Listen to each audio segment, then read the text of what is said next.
Question number 4403, Honorable Member Vijay Shanti Garu. అధ్యక్ష, ముందుగా మీకు నూతన సంవత్సర శుభాకాంక్షలు. మన హౌస్లో ఉన్న వాళ్ళందరికీ కూడా నూతన సంవత్సర శుభాకాంక్షలు. తెలంగాణ ప్రజలందరూ సంతోషంగా హ్యాపీగా ఉండాలని ఆ దేవుడిని నేను కోరుకుంటున్నాను. అధ్యక్ష, మీ ద్వారా నేను మంత్రి గారిని కోరుతున్నాను. గృహజ్యోతి అనే పథకం చాలా మంచి పథకం. సో దానికి సంబంధించి నేను చెప్పదలుచుకున్నాను.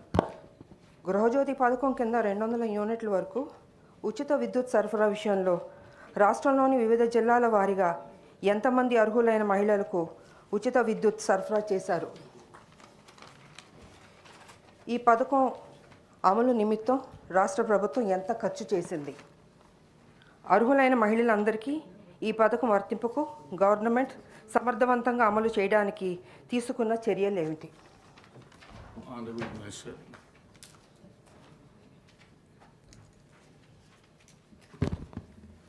అధ్యక్ష, రాష్ట్ర ప్రభుత్వం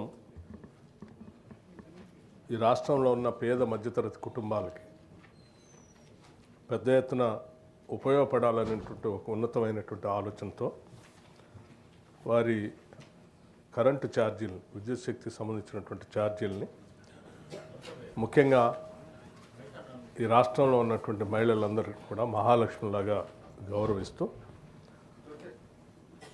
200 యూనిట్ల లోపల వరకు వాడకందారులందరికీ కూడా ఉచితంగా కరెంట్ ఇవ్వాలనేటువంటి ఆనాటి కాంగ్రెస్ పార్టీ యొక్క ఆలోచనల్ని ఇచ్చినటువంటి హామీలని అమలు చేస్తూ ఇప్పుడున్నటువంటి ప్రభుత్వం ఈ 200 యూనిట్ల వరకు పెద్ద ఎత్తున రాష్ట్ర వ్యాప్తంగా అమలు చేస్తున్నటువంటి మాట వాస్తవం అధ్యక్ష.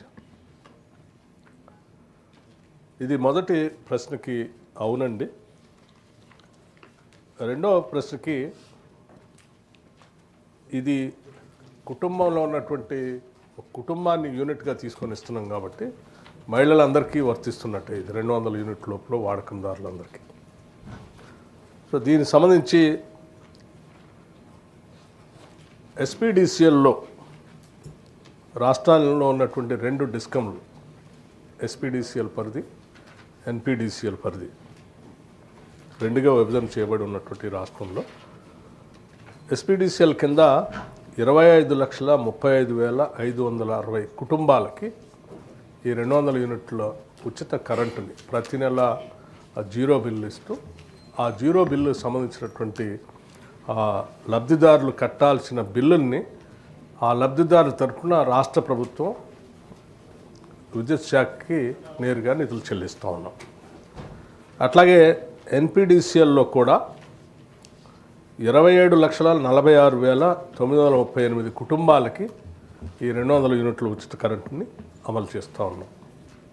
మొత్తంగా వెరసి రాష్ట్రంలో 52,82,498 కుటుంబాలు